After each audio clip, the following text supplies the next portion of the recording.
explain. Iba pang ginagawa ng MWO.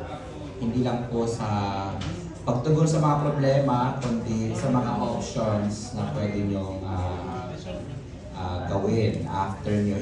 Hindi po forever ang pagiging OFW, lalo na dito sa Kuwait. So, I think na-explain nila yung mga after, yung mga for good na para makapag-for good kayo ng mag-iwasay, yung mga benefits ng OWA, SSS at Pag-ibig, at of course yung mga reintegration program. So, marami pong reintegration program, trainings and skills trainings. Maglaan lang po kayo ng oras.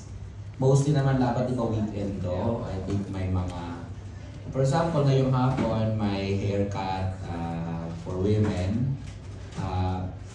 Nagmamahal na po ako papagupit sa Pilipinas. Oo, marami na nagmamahalan sa Pilipinas. So baka kayo pa mag-negosyo nyo.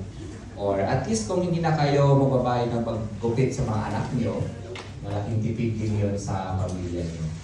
So yun lang po. Thank you, Laban, and congratulations to MWO for this event. Thank you.